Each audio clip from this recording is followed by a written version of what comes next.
La lueur des chandeliers dans le restaurant chic de Paris dansait doucement sur les murs ornés de velours rouge et de dorures délicates. Les murmures des clients se mêlaient à la mélodie apaisante d'un quatuor à cordes, créant une ambiance à la fois élégante et chargée d'anticipation. Ce soir-là, le restaurant, connu pour sa cuisine raffinée et son service impeccable, était particulièrement animé. Mais tout le monde semblait avoir les yeux rivés sur l'entrée, attendant l'apparition tant attendue de Camille Dubois. Lorsque Camille franchit le seuil, une vague de chuchotements parcourut la salle. Vêtue d'une somptueuse robe de soirée noire, qui épousait parfaitement ses courbes, elle attirait tous les regards. Ses cheveux châtains, soigneusement coiffés en une élégante chignon, laissaient tomber quelques mèches délicates encadrant son visage fin. Ses yeux, d'un bleu profond, brillaient d'une lueur à la fois déterminée et anxieuse. À chaque pas, elle semblait dégager une aura de confiance, mais ceux qui la connaissaient bien pouvaient percevoir une ombre de tension derrière son sourire éclatant. « Regarde, c'est Camille », chuchota une femme à sa voisine, ses yeux écarquillés d'admiration. « Elle est encore plus belle en personne. »« Oui, et elle est mariée à François Dubois, le millionnaire arrogant, » répondit son ami, en levant les yeux au ciel. « Ça doit être un véritable défi de vivre à ses côtés. » Camille, consciente de l'attention qu'elle attirait, se dirigea vers la table réservée pour elle et son mari. François Dubois, un homme à l'allure imposante, se tenait là, une coupe de champagne à la main. Son sourire, bien que charmant en surface, portait une connotation de fierté qui semblait plus liée à son statut qu'à son affection pour Camille. Leurs yeux se rencontrèrent, et malgré la distance qui les séparait en apparence, un frisson d'incompréhension parcourut l'air. « Enfin, tu es là !» s'exclama François en se levant pour l'accueillir. Sa voix était à la fois chaleureuse et teintée d'une impatience difficile à ignorer. « J'ai pensé que tu prendrais plus de temps. »« Je suis désolé, le trafic était terrible, » répondit-elle, tentant de cacher une légère irritation. « Mais je suis contente d'être ici maintenant. »« Bien sûr, comme toujours. » Il lui tendit la main pour l'aider à s'asseoir, mais son geste semblait plus mécanique qu'affectueux. Camille lui lança un regard furtif, une question muette dans les yeux. Elle savait que leur relation était compliquée, mais ce soir, elle voulait croire en une soirée parfaite. À leur table, Sophie, la meilleure amie de Camille, observait la scène avec une expression préoccupée. Elle avait toujours été le soutien indéfectible de Camille, mais ce soir-là, quelque chose dans l'air la troublait. Elle avait remarqué les échanges subtils entre François et Camille, et l'éclat du regard de son ami trahissait une tension palpable. Sophie se leva et s'approcha de la table, un sourire forcé sur les lèvres. « Bonsoir, mes chéris », dit-elle d'un ton enjoué, bien qu'une ombre d'inquiétude dansait dans ses yeux. « Camille, tu es éblouissante ce soir. François, tu es un homme chanceux. » François haussait les épaules, un sourire désinvolte sur le visage. « Oui, chanceux, mais je me demande si elle réalise à quel point cela peut être un fardeau parfois. » Camille baissa les yeux, ses joues se teintant de rose. « François, ce n'est pas le moment, » murmura-t-elle, sa voix trahissant une légère contrariété. Elle se sentait piégée dans une conversation qu'elle n'avait pas choisie, une impression d'étouffement grandissant en elle. « Oh, allez, Camille, » dit Sophie, tentant de détendre l'atmosphère. « Nous sommes ici pour passer un bon moment. Pourquoi ne pas profiter de cette délicieuse cuisine ?» François leva son verre et invita tout le monde à trinquer. « À la beauté, à l'amour et à la richesse », proclama-t-il avec un sourire charmeur. Camille leva son verre, mais l'ombre de la discorde persistait. Au fil du dîner, les plats exquis succédaient aux discussions pleines de sous-entendus. Les rires résonnaient, mais une tension sourde s'installait autour de la table. Camille essayait de se concentrer sur les conversations, de feindre le bonheur, mais son esprit était ailleurs. Elle se sentait de plus en plus mal à l'aise, une vague de nausée la gagnant. Elle s'efforçait de cacher son malaise, mais les éclats de rire et les discussions animées ne faisaient qu'accentuer son désarroi. « Tu ne manges pas beaucoup, Camille ?»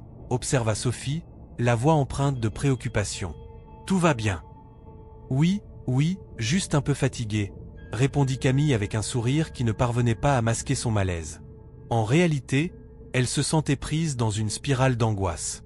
Les lumières du restaurant semblaient trop vives, les sons trop forts, et elle avait l'impression que quelqu'un l'observait de manière insistante. François, absorbé dans une discussion avec un associé, ne remarquait pas l'agitation intérieure de sa femme. Camille le regarda, une vague de tristesse l'envahissant. Elle avait toujours été sa princesse, son ornement, mais où était l'homme qui l'avait fait tomber amoureuse? Elle avait besoin de lui, mais il semblait si éloigné, si absorbé par ses affaires et sa propre image. Soudain, une douleur aiguë la traversa. Camille se crispa sur sa chaise, essayant de se concentrer sur sa respiration. La pièce commençait à tourner autour d'elle, et elle se força à sourire pour ne pas alerter François ou Sophie. Mais la sensation de malaise s'intensifiait, comme si une ombre s'était installée dans son ventre. Camille. Sophie, alarmée par l'expression soudaine sur le visage de son amie, se pencha vers elle. Qu'est-ce qui ne va pas? Camille tenta de répondre, mais les mots restèrent coincés dans sa gorge. Elle secoua la tête, cherchant à rassurer Sophie, mais chaque seconde qui passait la rapprochait de l'inévitable. Les rires et les conversations se fondaient dans un bourdonnement lointain, et elle se sentit flotter au-dessus de la table, comme si elle était spectatrice de sa propre vie. Camille. François tourna enfin la tête, son sourire s'effaçant lorsqu'il vit le visage pâle de sa femme. Qu'est-ce qui se passe? Les mots de François résonnaient à peine dans son esprit embrumé. Puis, tout devint noir. Elle sentit son corps s'affaisser, la chaise glisser sous elle, et avant qu'elle ne puisse comprendre ce qui se passait, elle s'évanouit, laissant derrière elle une pièce pleine de cris et de confusion, et un mari, une amie, et des convives, figés dans l'horreur. Les cris et les murmures s'élevaient dans le restaurant chic, créant une atmosphère de panique et de confusion.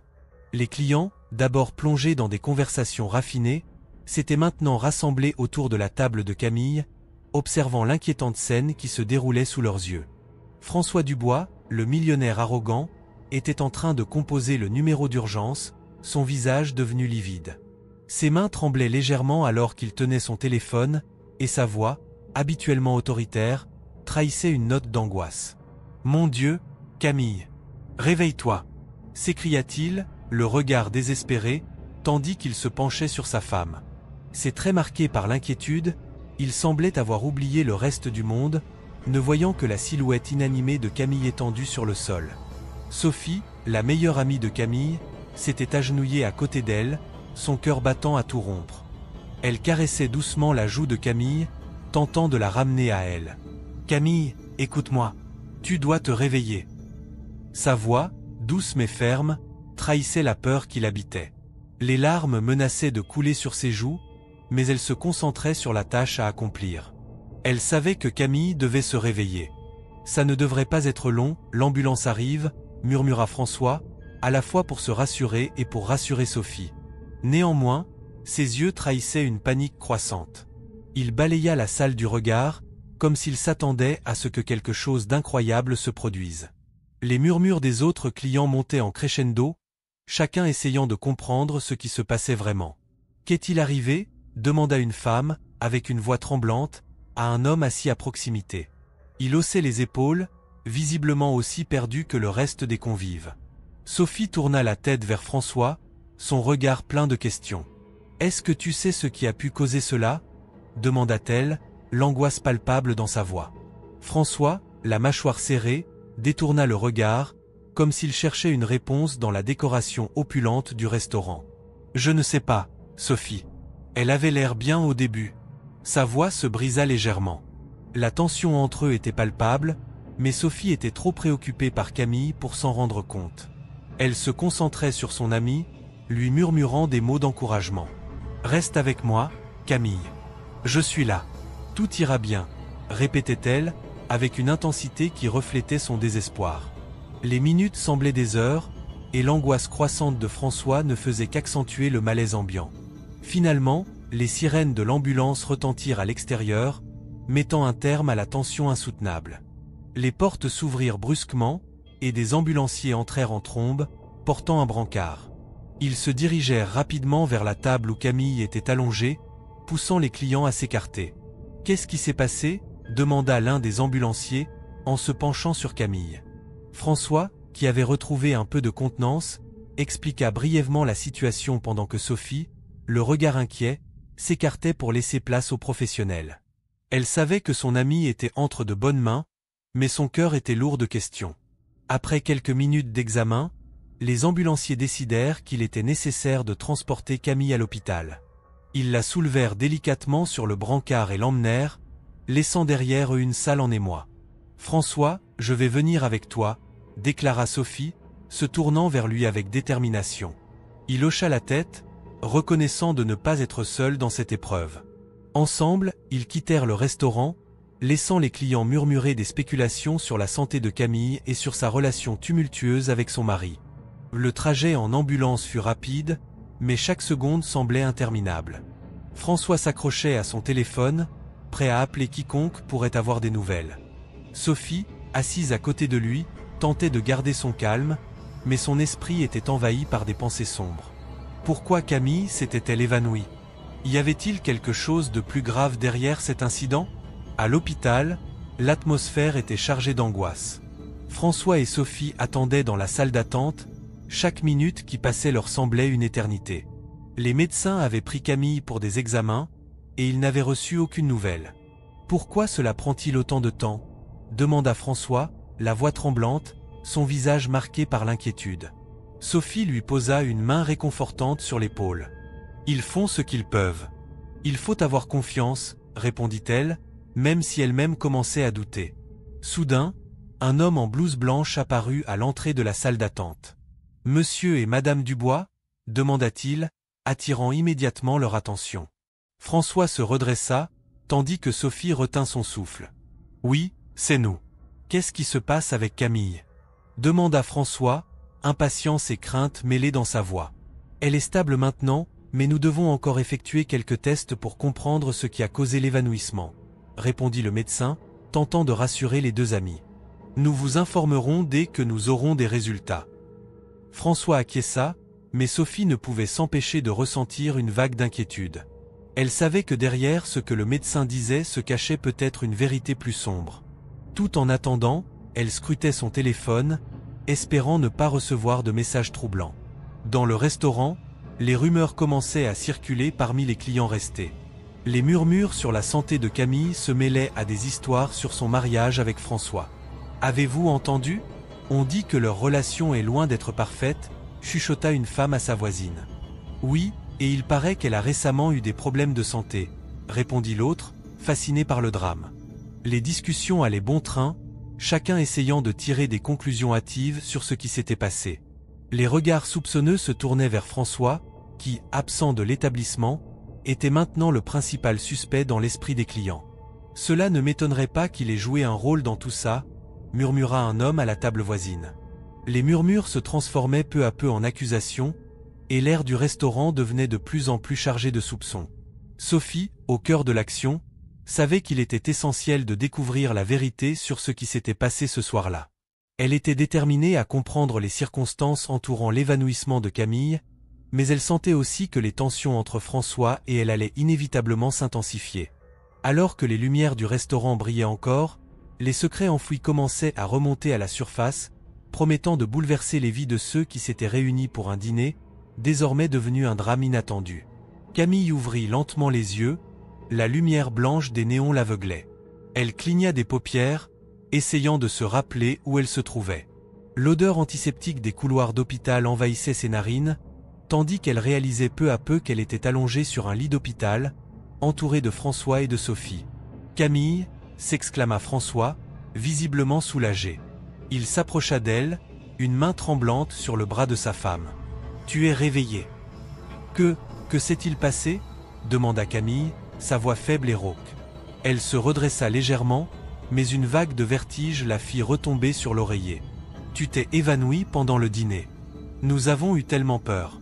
Une ambulance est arrivée rapidement, et ils t'ont amenée ici. » François avait un sourire figé sur le visage, mais Camille pouvait percevoir une lueur d'inquiétude dans ses yeux. Sophie, qui se tenait dans l'ombre, s'avança. « Camille, tu dois te reposer. Tu as eu un choc. Le médecin a dit que c'était dû à la fatigue et au stress. » Camille ferma les yeux un instant, essayant de rassembler ses pensées. « Je ne me souviens de rien, il y avait tant de gens, et ensuite... » « C'est normal de ne rien te rappeler, » intervint François, sa voix un peu trop calme. « Ce n'est pas grave, l'important est que tu sois ici, avec nous. »« Mais pourquoi je me sens si faible ?» Camille avait l'impression que quelque chose n'allait pas, un malaise sourd qui grandissait en elle. Elle jeta un coup d'œil à Sophie, cherchant une réponse. « Peut-être que tu as besoin de temps pour te remettre », suggéra Sophie, un sourire un peu trop large sur le visage. « Tu as toujours été si perfectionniste, Camille. Peut-être qu'il est temps de te détendre un peu. » François se pencha plus près, son visage masquant une part d'inquiétude. « Je vais rester ici avec toi. Je ne te laisserai pas seul. » La porte de la chambre s'ouvrit alors, laissant entrer un médecin en blouse blanche. « Bonjour, Madame Dubois. Je suis le docteur Lefebvre. Comment vous sentez-vous aujourd'hui ? » Je ne me souviens de rien, répondit Camille, sa voix tremblante. Elle se tourna vers le médecin. « Est-ce que je peux savoir ce qui m'est arrivé ?» Le médecin prit quelques notes sur son carnet. « Vous avez eu un évanouissement, mais après des examens, tout semble normal. Nous allons vous garder en observation encore quelques heures pour être sûr que tout va bien. » Camille acquiesça, mais un frisson d'inquiétude parcourut son échine. Elle ne pouvait pas s'empêcher de penser à ce qui aurait pu causer cet incident. Y a-t-il quelque chose qui aurait pu me rendre malade ? Docteur Lefebvre haussait les épaules. Parfois, le stress ou une surcharge émotionnelle peuvent provoquer des évanouissements, mais il est également possible que vous ayez simplement manqué de sommeil. Nous n'avons rien détecté d'inquiétant pour le moment. François, visiblement soulagé par les paroles du médecin, se tourna vers Camille, ses yeux brillaient d'une lueur protectrice. « Je vais tout faire pour m'assurer que tu te reposes, ma chérie. » La tension dans l'air était palpable, et Camille ne pouvait s'empêcher de se demander si quelque chose de plus grave se cachait sous la surface. Juste avant de sombrer à nouveau dans ses pensées, elle entendit Sophie murmurer. « Je dois aller prendre des nouvelles de l'ambulance. Je reviens tout de suite, Camille. » Dès que Sophie quitta la pièce, François se rapprocha, son visage devenant plus sérieux. « Camille, il faut que tu me promettes de ne pas trop réfléchir à ce qui s'est passé. Je ne veux pas que tu t'inquiètes. » « François, je ne comprends pas. Pourquoi ce malaise soudain? Et pourquoi Sophie a-t-elle l'air si préoccupée ?» Camille cherchait des réponses, mais elle pouvait voir que son mari évitait de plonger dans le sujet. « Ne te fais pas de soucis, dit-il, mais sa voix trahissait une certaine tension. « Ce n'est qu'un incident. Concentre-toi sur ta récupération. » Alors que les heures passaient, Camille se sentit de plus en plus fatiguée, mais des questions demeuraient sans réponse. Lorsque Sophie revint, elle avait l'air plus nerveuse qu'auparavant. « Tout va bien ?» demanda Camille, scrutant le visage de sa meilleure amie. « Oui, tout va bien », répondit Sophie, mais le tremblement dans sa voix ne passa pas inaperçu. « J'ai juste eu le temps de parler à quelques personnes dans le couloir. »« De qui parles-tu » Camille était maintenant pleinement attentive, ses instincts aiguisés par l'angoisse. « De ce qui s'est passé lors du dîner. Des personnes ont remarqué que François parlait à une femme avant ton évanouissement. » Le regard de Sophie se fit plus intense, comme si elle tentait de lire les pensées de Camille. « Une femme ?» répéta Camille, son cœur s'accélérant. « Qui était-elle » Sophie hésita un instant. « Je ne sais pas exactement. Je n'ai pas pu entendre leur conversation, mais cela m'a semblé étrange, surtout juste avant que tu ne tombes. Pourquoi ne m'en as-tu pas parlé plus tôt ?»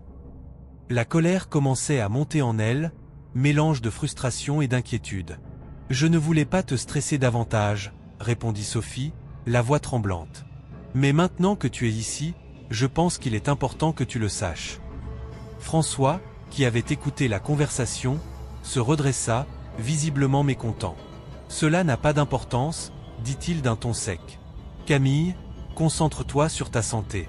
Je ne veux pas que tu te laisses influencer par des rumeurs. » « Rumeurs » s'écria Camille, le ton de sa voix se durcissant. « François, je m'inquiète pour ma vie. Je ne peux pas ignorer ça. » Sophie observait la scène, son regard passant de Camille à François, puis à nouveau à Camille. Elle comprenait que la dynamique entre les deux amis était tendue, mais elle ne savait pas comment apaiser les choses. « Peut-être qu'il serait préférable de laisser cette conversation pour plus tard, » proposa-t-elle doucement. « Tu dois vraiment te reposer, Camille. » « Non, je veux savoir, » s'énerva Camille. « Qui était cette femme? Et pourquoi tu ne me dis rien, François ?» François détourna le regard, et cela ne passa pas inaperçu pour Camille. Un frisson de méfiance s'installa en elle. Elle commença à se demander si le danger venait réellement de l'extérieur ou si la menace se trouvait juste devant elle, déguisée en amour et en amitié. Je ne sais pas qui c'était, d'accord, finit par dire François, sa voix se brisant sous la pression. Mais je te promets que je vais découvrir ce qui se passe. Je ne te laisserai pas seul face à ça. Camille était tiraillée entre l'envie de croire son mari et le besoin de savoir la vérité. Le silence s'installa dans la chambre, lourd de secrets non révélés. Camille se tenait face à François dans la chambre d'hôpital, le regard déterminé, mais son cœur battait la chamade. Les murs, peints d'un blanc froid, semblaient résonner avec les murmures de ses pensées. Elle ne pouvait pas croire qu'après tout ce qu'ils avaient traversé, elle se retrouvait à devoir confronter son mari au sujet de quelque chose d'aussi dévastateur que l'infidélité. « François, je sais que tu as vu quelqu'un avant mon évanouissement. » Commença-t-elle, sa voix tremblante mais ferme. Elle avait appris à se défendre, à ne pas laisser ses émotions la submerger. Il se redressa, la surprise se peignant sur son visage. « Quoi ? Qu'est-ce que tu racontes, Camille ?» Il sembla presque amusé, comme si l'idée même qu'il puisse être infidèle était risible. « Ne fais pas l'innocent. Sophie m'a dit qu'elle t'avait vu discuter avec une femme. Qui était-ce » La colère et la douleur se mêlaient en elle, et elle avait du mal à masquer l'intensité de ses émotions. François plia les bras, son attitude devenant défensive. « C'était juste une ancienne amie, rien de plus. Tu sais très bien que je suis dévoué à toi. » Dévoué ? Camille ne pouvait s'empêcher de rire, un son amer qui résonna dans la pièce. Si tu étais vraiment dévoué, tu ne te serais pas permis de parler à une autre femme de cette façon. Qu'est-ce que tu caches encore, François ? Il soupira, le regard s'assombrissant. Tu ne comprends pas. Parfois, les gens parlent sans que cela signifie quoi que ce soit. C'était une simple conversation. Son ton était devenu plus froid, presque accusateur. Une conversation qui a déclenché mon évanouissement. Elle secoua la tête, se sentant trahie. Est-ce que tu penses que je suis stupide ? François s'avança vers elle, mais son mouvement ne semblait pas apaisant. Camille, écoute-moi. Je n'ai jamais été infidèle. Je t'ai toujours aimé, et je t'aime encore. Aimer ? Elle secoua la tête, incapable de retenir les larmes qui commençaient à perler sur ses joues. Comment peux-tu dire cela alors que je suis ici, dans un lit d'hôpital, à cause de quelque chose que tu ne veux même pas reconnaître ? Le regard de François se durcit. Tu es trop émotive. Tout cela est peut-être dû à ton état de santé. Tu dois te reposer et arrêter d'accuser les gens sans preuve. Camille se leva d'un coup, sa colère bouillonnant. Je ne suis pas en train d'accuser, je cherche la vérité. Elle se détourna de lui, le cœur lourd. Elle avait toujours été la femme forte, celle qui soutenait François dans ses affaires, mais à cet instant, elle se sentait vulnérable et seule. Sophie entra juste à ce moment-là, son visage marqué par l'inquiétude. « Camille, tout va bien. »« Non, ça ne va pas bien. » Camille se tourna vers sa meilleure amie. « François refuse de me dire la vérité. » Sophie fronça les sourcils et se tourna vers François. « Que se passe-t-il ici ?» François, mal à l'aise, croisa les bras. « C'est une question entre mari et femme. Je ne vois pas pourquoi tu dois t'en mêler, Sophie.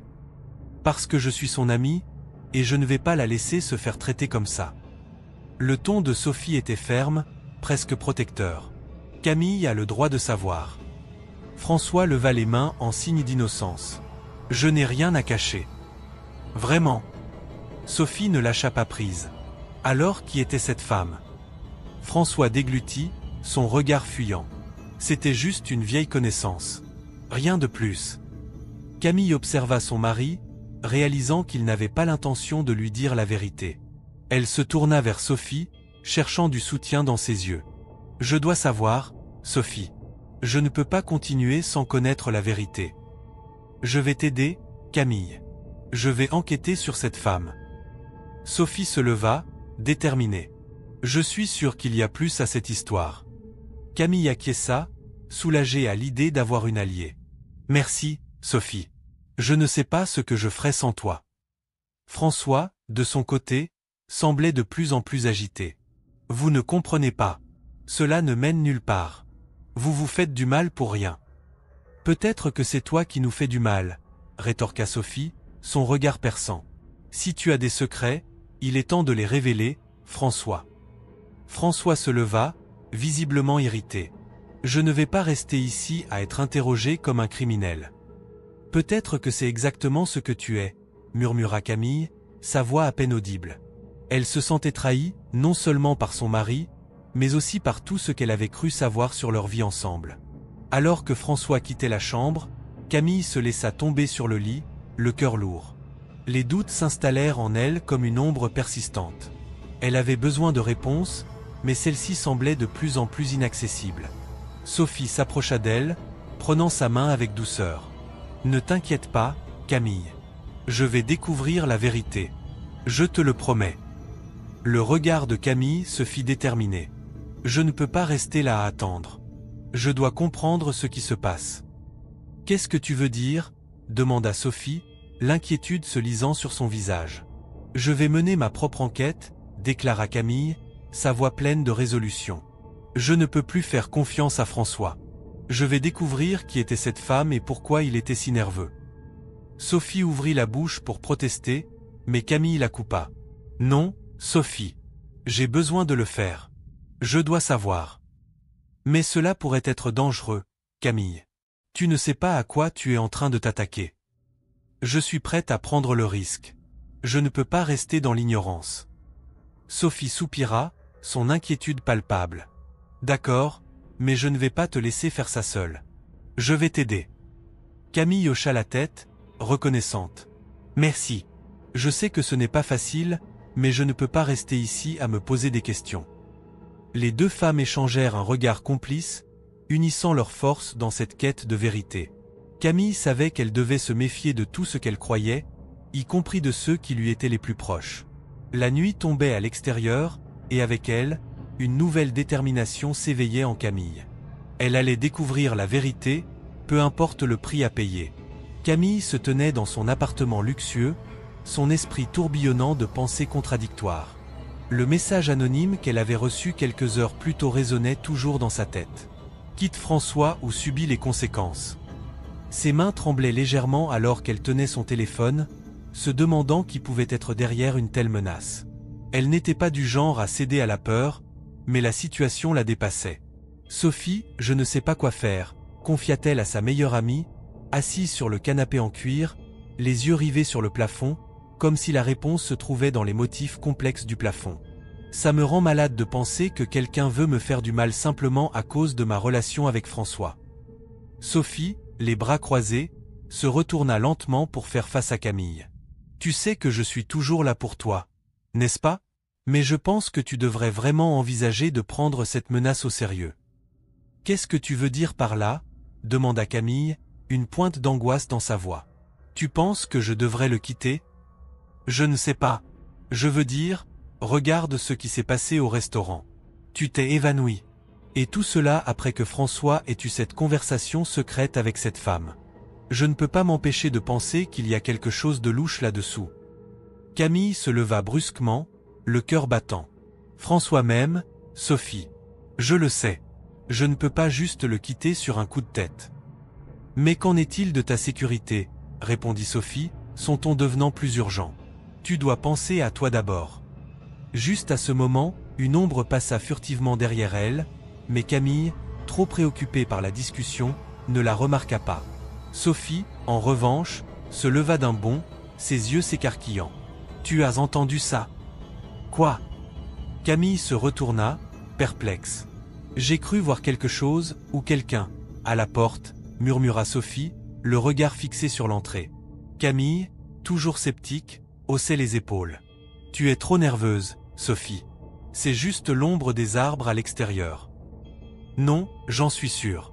Je vais vérifier, » insista Sophie, se dirigeant vers la porte. Elle ouvrit lentement, révélant un couloir sombre, mais rien ne semblait bouger. « Il n'y a personne, » annonça-t-elle, un soupçon de déception dans sa voix. « Tu vois ? Tout ça pour rien, » rétorqua Camille, mais une petite voix dans sa tête lui disait que la situation était loin d'être normale. Peut-être que je devrais vraiment réfléchir à ce que ce message signifie. Sophie, toujours sur ses gardes, ferma la porte et retourna près de Camille. « Écoute, j'ai trouvé quelque chose. » Elle sortit son téléphone de sa poche et montra une série de messages échangés entre François et une mystérieuse femme. C'est elle. Je l'ai trouvée sur les réseaux sociaux. Elle s'appelle Élise. Regarde comment ils se parlent. Il y a une complicité inquiétante. Camille plissa les yeux en examinant l'écran. Les mots qu'elle lisait lui semblaient familiers et pourtant, terriblement étrangers. Ça pourrait être n'importe qui. Peut-être qu'il parle juste de travail. De travail? Sophie secoua la tête, exaspérée. Regarde comme il se sourit dans cette photo. Et regarde la date du message, juste avant ton évanouissement. Je ne crois pas au hasard. Camille sentit une vague de colère l'envahir, mais elle savait que s'énerver contre Sophie ne ferait qu'aggraver les choses. Que veux-tu que je fasse alors? Je ne peux pas juste l'accuser sans preuve. Peut-être que tu devrais lui en parler. Découvrir ce qu'il en est vraiment, proposa Sophie, son regard déterminé se posant sur Camille. Mais fais attention. Il pourrait essayer de te manipuler. Tu penses que je dois le confronter? Camille hésita, ses pensées se bousculant. Et si j'avais tort? Et si je le perdais à cause de mes doutes? Parfois, il vaut mieux connaître la vérité, même si elle fait mal, répondit Sophie, sa voix empreinte de sincérité. Camille acquiesça lentement, réalisant que l'éventualité de vivre dans le doute était bien pire que d'affronter ses peurs. D'accord, je vais lui parler. Mais je veux que tu sois là avec moi. J'ai besoin de ton soutien. Bien sûr, je serai là. Mais d'abord, faisons ça avec prudence, dit Sophie, un sourire rassurant sur les lèvres. Prépare-toi. Leurs esprits se trouvaient encore englués dans des pensées sombres lorsque, soudain, l'atmosphère dans la pièce changea. Un frisson glacial parcourut le dos de Camille alors qu'elle entendit un léger bruit derrière elle. Elle se retourna rapidement, le cœur battant, mais il n'y avait rien d'autre que le silence pesant de l'appartement. « Tu as entendu ça ?» demanda Camille, la voix tremblante. « Oui, je l'ai entendu », répondit Sophie, le regard fouillant chaque recoin de la pièce. « Ça vient de la cuisine. » Avant qu'elle ne puisse réagir, un bruit de verre brisé retentit dans la cuisine, suivi d'un léger murmure. Camille et Sophie échangèrent un regard inquiet, leur cœur battant à l'unisson. Elles s'approchèrent prudemment de la cuisine, le sentiment d'être observées leur glissant sur la peau. « Qui est là ?» lança Camille, sa voix résonnant dans le silence. La tension dans l'air était palpable. Un frisson parcourut l'endroit alors qu'une silhouette émergeait de l'ombre.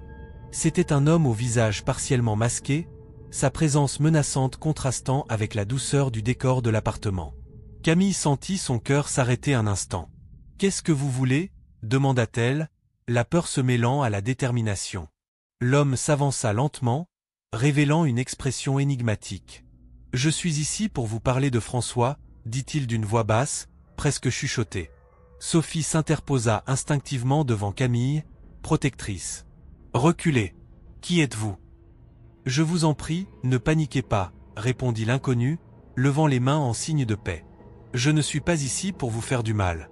J'ai des informations cruciales. » Camille et Sophie restèrent sur la défensive, mais l'intrigue l'emporta sur la peur. « Quelles informations ?» demanda Camille, le regard fixé sur l'inconnu. « Des informations qui pourraient changer la façon dont vous voyez François, » dit-il, son ton révélant une gravité inquiétante. « Je sais des choses que vous ignorez, des choses qui sont dangereuses. » Les mots résonnaient dans l'esprit de Camille comme un écho lointain. Le mystère ne faisait que s'épaissir, et elle savait qu'elle était à un pas de découvrir des vérités qu'elle n'était peut-être pas prête à affronter. Camille était assise sur le lit de l'hôpital, entourée par l'odeur antiseptique et le bourdonnement des machines. Son cœur battait encore la chamade, mais plus pour l'évanouissement qu'elle avait subi que pour les révélations qui avaient surgi autour d'elle.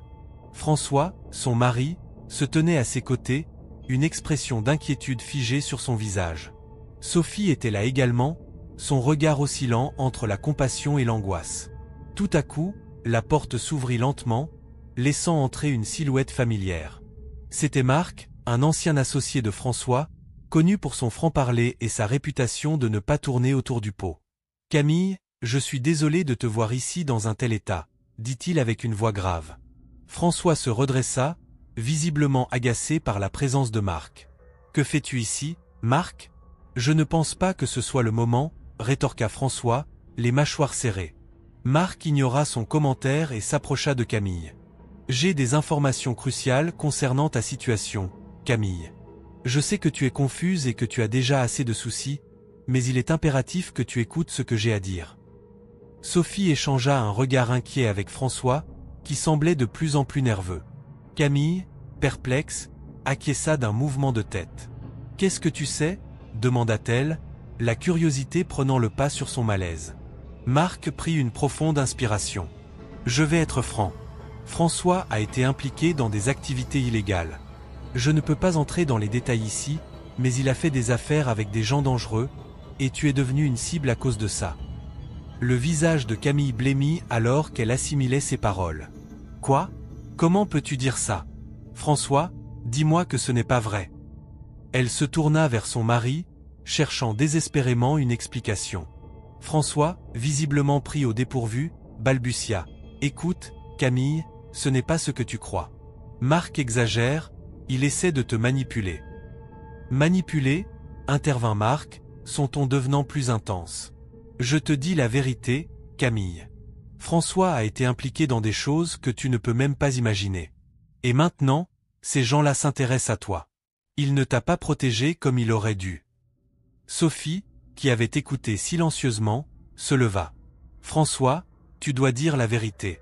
Camille mérite de savoir ce qui se passe réellement. » François, en colère, fixa Sophie. « Toi aussi, tu vas te mêler de ça ? Tu ne sais rien des affaires que je gère. » Marc s'approcha un peu plus, sa voix s'adoucissant. « Camille, je sais que c'est dur à entendre, mais je pense que tu devrais envisager de te protéger. Si tu es une cible, il vaut mieux que tu prennes des mesures. » Camille secoua la tête, cherchant à rétablir son équilibre. « Vous parlez tous d'une réalité que je ne comprends pas. Pourquoi n'ai-je rien su ? Pourquoi François ne m'a-t-il jamais dit quoi que ce soit ? » « Parce que je voulais te protéger, Camille, » s'écria François, sa voix pleine d'émotion. « Je ne voulais pas que tu sois impliquée dans tout ça. Je pensais que je pouvais régler les choses à ma façon. » L'atmosphère était électrique, chaque mot pesant lourdement dans l'air. Camille avait l'impression que le monde autour d'elle s'effondrait. Elle avait fait confiance à François, à son amour, mais maintenant, ce lien semblait fragile, truffé de mensonges et de secrets. « Et maintenant, que dois-je faire ? » demanda-t-elle, sa voix tremblante. Marc se tourna vers elle, son expression plus douce. « Pour l'instant, éloigne-toi de tout ça. Je peux t'aider à trouver un endroit sûr. Mais il y a autre chose que je dois te dire. » Camille le fixa, ne sachant pas à quoi s'attendre. « Quoi encore ?» Marc hésita, puis reprit. « Je sais que tu as des doutes sur Sophie aussi. Je t'invite à l'écouter attentivement. Ce n'est pas la première fois que quelqu'un essaie de te nuire, et parfois, ceux qui se présentent comme des amis ne le sont pas vraiment. » Un frisson parcourut le dos de Camille. Elle se tourna vers Sophie, qui la regardait avec une intensité troublante. « Qu'est-ce que tu sais, Sophie ?» demanda-t-elle, sa voix plus forte. « Je suis juste là pour t'aider, Camille. Tu sais que je suis ta meilleure amie, je ne voudrais jamais te faire de mal, » plaida Sophie, mais sa voix tremblait légèrement. « Mais tu as vu François parler à cette femme avant l'incident, n'est-ce pas ?» Camille continua, son regard perçant. « Pourquoi ne m'en as-tu jamais parlé ?» Sophie se recula légèrement, un mélange de peur et de colère dans ses yeux. « Je voulais te protéger aussi, mais maintenant, je me demande si je ne me suis pas trompée. Peut-être que tu n'as pas juste agi comme une amie, mais comme une manipulatrice. » hurla Camille, la frustration et la douleur émergeant. « Quoi ?» Sophie semblait choquée par l'accusation. « Comment peux-tu penser ça ?» Marc observa la scène, réalisant que la tension entre les femmes était palpable. « Camille, il est évident qu'il y a des secrets ici que vous devez éclaircir. Ne laissez pas cette situation vous détruire. » Camille prit une profonde respiration, son esprit tournant. Elle devait comprendre ce qui se passait réellement. « Sophie, dis-moi la vérité. Est-ce que tu sais quelque chose que je ne sais pas ?» Un silence lourd s'installa dans la pièce. Sophie baissa les yeux, hésitant à répondre. « J'avais mes raisons, Camille. Tu as tout ce que je voulais, et parfois je me suis demandé si je ne pouvais pas avoir une part de ta vie. » Camille se figea, son cœur se serra. La jalousie, l'envie, c'étaient des sentiments qu'elle n'avait jamais voulu croire de la part de Sophie. « Tu as orchestré mon évanouissement, n'est-ce pas ?» Pour me faire tomber et prendre ma place dans la vie de François? Sophie écarquilla les yeux, sa bouche s'ouvrant et se fermant comme un poisson hors de l'eau. Non, ce n'était pas comme ça. Je ne voulais pas que ça se passe comme ça. Mais ça s'est passé, cria Camille, se levant brusquement. Tu as manipulé tout le monde, même moi. Comment ai-je pu te faire confiance? Camille, attends, implora Sophie, mais Camille, consumée par la trahison, se détourna, les larmes aux yeux. Dans ce tourbillon d'émotions, la vérité émergeait comme une ombre menaçante, et Camille savait qu'elle devait se battre pour retrouver le contrôle de sa vie, quel qu'en soit le prix.